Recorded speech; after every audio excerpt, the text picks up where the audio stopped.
Le taux d'inoccupation des tours de bureaux a atteint de nouveaux sommets au Canada. La pandémie a fait plus que doubler les espaces commerciaux inoccupés en plein cœur de Toronto.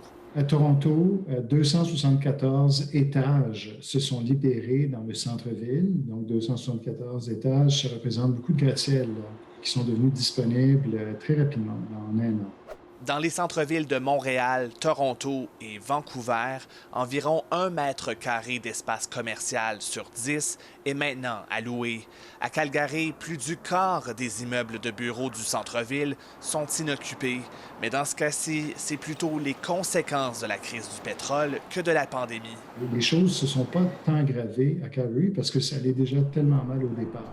Le télétravail pourrait entraîner, selon lui, l'abandon massif d'espaces de bureaux au cours des prochaines années. Selon de récents sondages, une majorité de Canadiens souhaitent continuer de travailler à domicile ou au moins avoir la possibilité de le faire.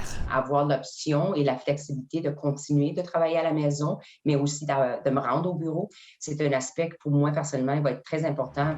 Les investissements dans l'immobilier commercial sont aussi en perte de vitesse. La firme JLL recensait en 2020 une baisse de 17 % au Canada par rapport à la moyenne des 5 dernières années. Mais l'appétit des investisseurs pour les centres-villes devrait revenir, selon cet analyste. Et ils sont prêts à continuer à faire des investissements aujourd'hui, même s'ils savent que peut-être pour un trimestre ou 2 trimestres, les rendements ne vont pas être aussi bons à cause de la pandémie. Selon lui, le visage des centres-villes changera.